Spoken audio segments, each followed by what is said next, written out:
निसर्गाचा लहरीपणा दिवसेंदिवस कोरडवाहू शेतकऱ्यांचं जादा नुकसान करतोय।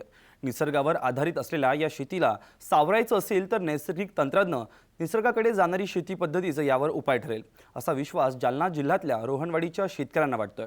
तब्बल महिनाभर पावसानं दडी मारल्यानंतरही गावातल्या ज्या शेतकऱ्यांनी नैसर्गिक तंत्राचा अवलंब केलाय त्यांची पिकं हिरवीगार आहेत, तर रासायनिक निविष्ठांचा वापर केल्यापैकी 50% क्षेत्र करपून गेलंय। पाहुयात एक विशेष वृत्तांत। जालना शहराजवळच्या रोहनवाडी गावात पावसानं तब्बल 1 महिना ओढ दिल्यानंतर गावातल्या बऱ्याच शेतकऱ्यांचं सोयाबीन करपून गेलंय। शिवचरण बाळनाथ यांच्याकडील सोयाबीन देखील करपलाय। बरेचसे शेतकरी झिरो बजेट शेतीकडे वळाले, परंतु मी त्यावेळेस झिरो बजेट शेतीचं लक्ष म्हणजे तिकडे लक्ष नाही दिल्यासारखं केलं। परंतु त्यांचे माल बघितले मी तर त्यांचे खूप छान आहेत आणि माझा जो माल आहे हा झिरो बजेट नसल्यामुळं थोडासा हे रासायनिक प्रक्रियेमुळं माझा जे आज सोयाबीन आहे बराचसा आणखी माल आहे तर तो हा सुकलेला आहे आणि उलट झिरो बजेटवाल्यांचे माल हिरवेगार आहे, कमी पाऊस असूनही। पण शिवचरण यांच्या शिवारात विजय तनपुरे यांचं सोयाबीन मात्र हिरवगार आहे। तनपुरे सध्या शेतात सुभाष पाळेकरांच्या नैसर्गिक तंत्रानुसार मशागत आणि घरगुती निविष्ठांचा वापर करतात। त्यांचा अनुभव मात्र अतिशय वेगळा आहे। गेल्या वर्षी सुभाषजी पालेकर सरांचं आमच्याकडे शिबिर झालं आणि शिबिरानंतर आम्ही झिरो बजेट शेती सुरुवात केली। आता आपण बघत आहे सोयाबीनचं शेतामध्ये पूर्ण भेगा पडलेल्या आहेत पाऊस नसल्यामुळं, तरी पण सोयाबीन पूर्ण हिरवीगारपणे अशी डोलत आहे। 2 वेळेस जीवामृतच्या फवारण्या केल्यात, त्याच्यामुळं सोयाबीन एकदम हिरवी आणि चांगली आहे।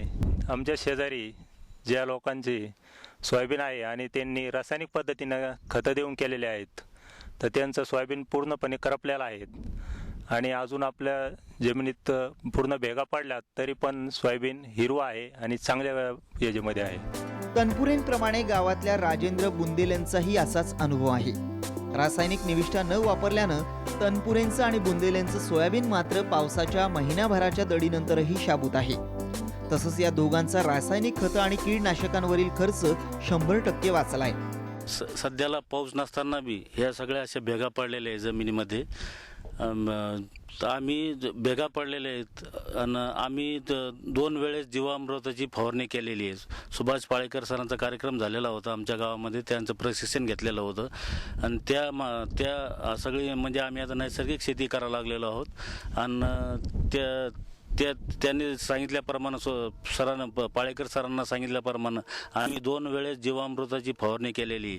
जीवामृत म्हणजे 10 किलो शेण, 10 किलो गोमूत्र, 1 किलो बेसनाचं पीठ, 1 किलो गूळ हे सगळं मिश्रण करून 2-3 दिवस भिजू घालायचं आणि तीच फवारणी आम्ही सोयाबीनवर केलेली आहे।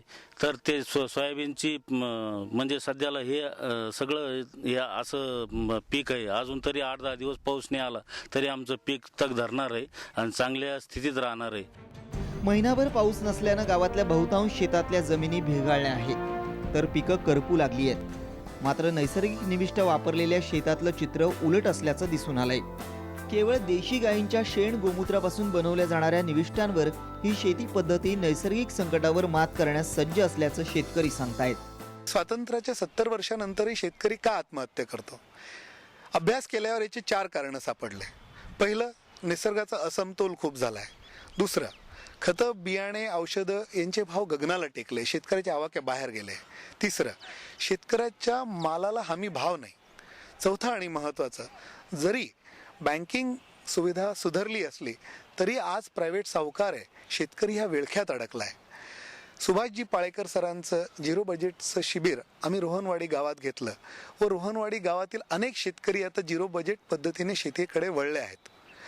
आज झिरो बजेट पद्धतीने शेती केल्यामुळे जमिनीची पाणी धरण्याची क्षमता वाढली व महिनाभर पाऊस नसून सुद्धा जमिनीला भेगा पडून सुद्धा रोहनवाडीची पिकं हिरवीगार आहे।